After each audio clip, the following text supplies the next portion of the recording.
I'm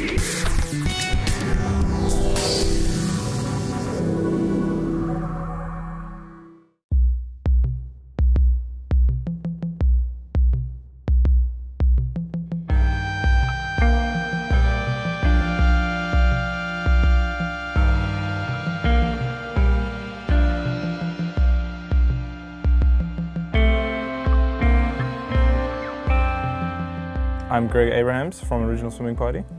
I'm Jeremy De Tolly from Original Swimming Party. And we're missing Tom, who is in Canada.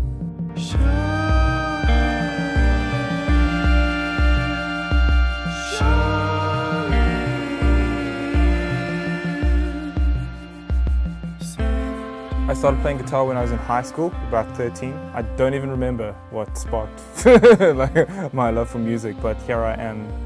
I don't know, like I'm 26 now, so another 13 years later, still doing it. I remember being about 5 or 6 years old and seeing a KISS poster and pointing up at that and saying, that's what I'm going to do.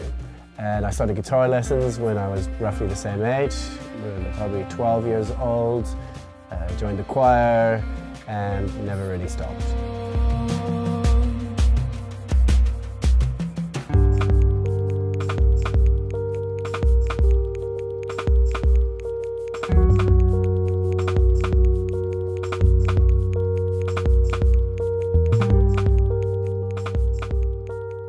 Yeah, I decided I wanted to start quite a weird band, and I looked for some band members and I found Greg and Tom, and we started as a different band for a couple of months.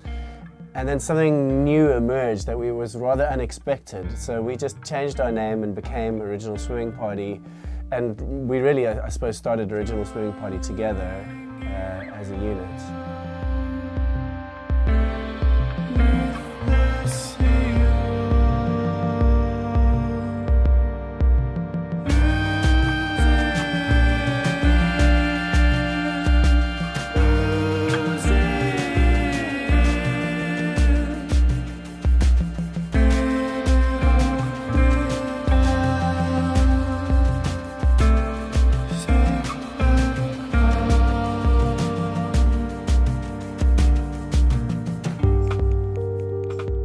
The genre of music that we make is experimental electronica. It was born of a love of alternative music, electronica, experimental music, taking chances, doing the unexpected, being okay to be boring, making music that's really hard to dance to, being okay with unpopularity, being okay with having no radio hits. We draw influence from a wide array of music. I studied classical music at UCT, so a lot of what I get is from sort of avant-garde 20th century music.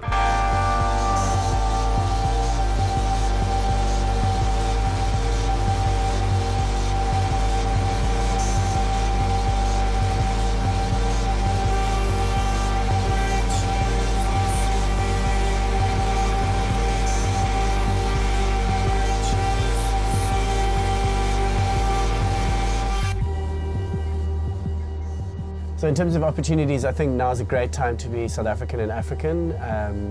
I think South African music is gaining access to world markets. We've had a really difficult time being separated from Europe and the Americas from a kind of a culture perspective and from a touring perspective. But I think some artists like OK Malum Cool Cat and Spook Matambo, I think these are all guys who are kind of part of a new wave of South Africans who are breaking into the international scene. So I think people are quite hungry for something that's different, and South African music does sound different. So I think part of our challenge too is to embrace where we come from and not try and sound like we come from Sweden or New York, actually sound South African. Living in South Africa, we've got quite a rich culture of new and upcoming artists that the rest of the world wants, really, you know, but we have access to a lot of very interesting music and musicians here. You know, it's like Cape Town, for example, is just like a huge cultural melting pot of amazing music, and like not many days go by like between OK Player posts of some new project starting up in Cape Town or like Joburg, and you know the scene is like growing in Joburg as well. I mean, like they need all the music and all the musicians in this country need nurturing, and all the genres, because there seems to be enough money to go around, but like it doesn't seem like the people who deserve it are getting paid it.